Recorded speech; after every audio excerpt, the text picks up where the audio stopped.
Hello friends, ఈరోజు వీడియోలో మా బర్రె బాగా పాలివ్వడానికి మేము ఏ రకమైన ఫీడ్ వాడుతున్నామో ఈ వీడియోలో మీతో షేర్ చేసుకోబోతున్నాను. మాది ముర్రా జాతి బర్రె అండి.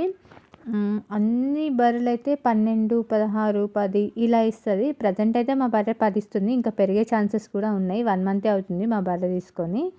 దానికోసమని మేము పెసరసున్ని, కంది పొట్టు, పత్తి పిండి, పల్లి పిండి, తౌడు ఇలా అన్ని రకాల పౌడర్స్ని మార్నింగ్ ఈవినింగ్ తగినంత నానబెట్టి అందులో ఇంకా ఆస్కల్ గోల్డ్ అంటే కాల్షియం సిరప్ అండ్ విమరల్ అంటే ఏంటంటే విటమిన్ సప్లిమెంట్ యాడ్ చేసి ఇస్తున్నాం.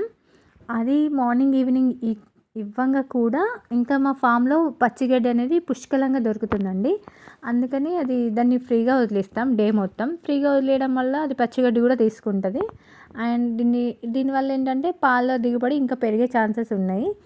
ఇప్పటికైతే 10 ఇస్తుంది. ఇంకా కొంచెం కొంచెం పెరుగుతుంది. డైలీ అనేది ఇంప్రూవ్మెంట్ అనేది ఉంది. 1 మంత్లోనే పాల దిగుబడి పెరిగింది. చాలామందికి 45 డేస్ దాటితే తప్ప పెరగదు అని అంటారు. అండ్ మా బర్రె కోసమనే కాదు, దూడ కోసం కూడా మేము 3 సార్లు మాత్రమే పాలు తీసి ఒక సన్ అనేది దూడకే వదిలేస్తున్నాం. ఎందుకంటే ఇప్పుడు అది చిన్న దూడ, అందులో దానికి పాలు అనేది చాలా అవసరం కాబట్టి దాన్ని కూడా హెల్త్ అనేది మనం దృష్టిలో పెట్టుకొని వదిలేయాలి. ఇప్పుడు ప్రజెంట్ అయితే మేము బర్రెల ఫామ్ అనేది ప్లాన్ చేస్తున్నామని చెప్పినాం కదా, దానికోసమని మేము షెడ్ రెడీ చేస్తున్నాం. ఆల్రెడీ రేకులు పోల్స్ అయ్యాయి.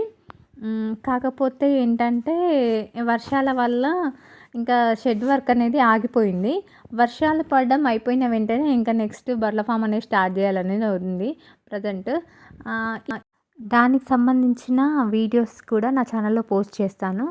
ఈ వీడియో కనుక నచ్చితే కనుక లైక్ చేయండి, నా ఛానల్ని సబ్స్క్రైబ్ చేయండి. ఫర్దర్ వీడియోస్ ఖచ్చితంగా నా ఛానల్లో పోస్ట్ చేస్తాను, చూడండి తప్పకుండా.